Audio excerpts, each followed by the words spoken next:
Saya kira sampai hari ini memang jumlah perawat yang wafat itu sudah 61 orang.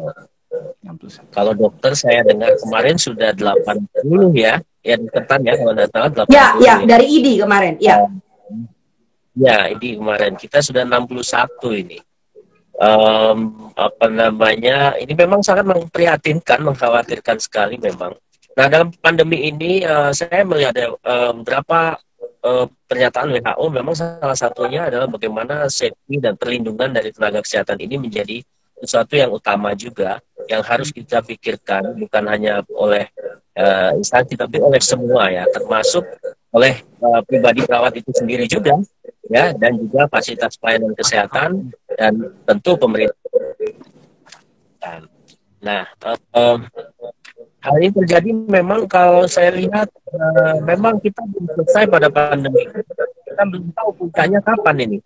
Jadi terus menerus ya, saya nggak tahu ini sudah tahap kedua atau gelombang kedua atau gelombang keberapa ini. Tapi ini terus saja meningkat dan apa namanya dan banyak sekali yang terkonfirmasi gejala di luar sana.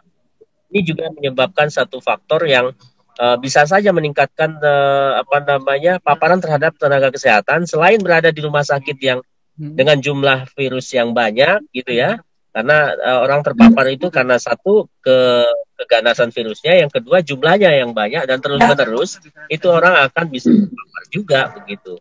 Tetapi khusus untuk perawat ini pada umumnya ya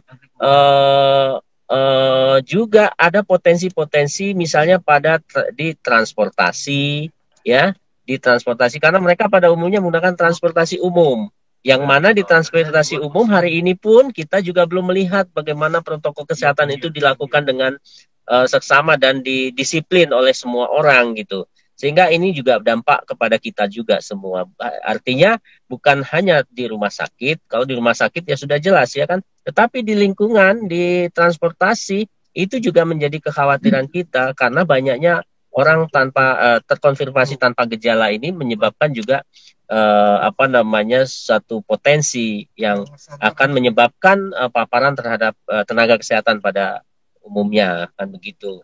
Nah, bila ini terjadi terus-menerus, kita tidak ingin seperti cerita-cerita di mana itu di Italia misalnya, mereka hanya bisa memilih yang mungkin hidup saja ditolong, ya kan? Tetapi kenapa? Karena sarana terbatas, tenaga kesehatan terbatas, jumlah kasusnya meningkat, apa boleh buat? Ya artinya kita prioritas yang menolong orang begitu kan, sampai seperti itu. Karena kita juga punya kewajiban tenaga kesehatan itu menolong setiap orang yang akan membutuhkan.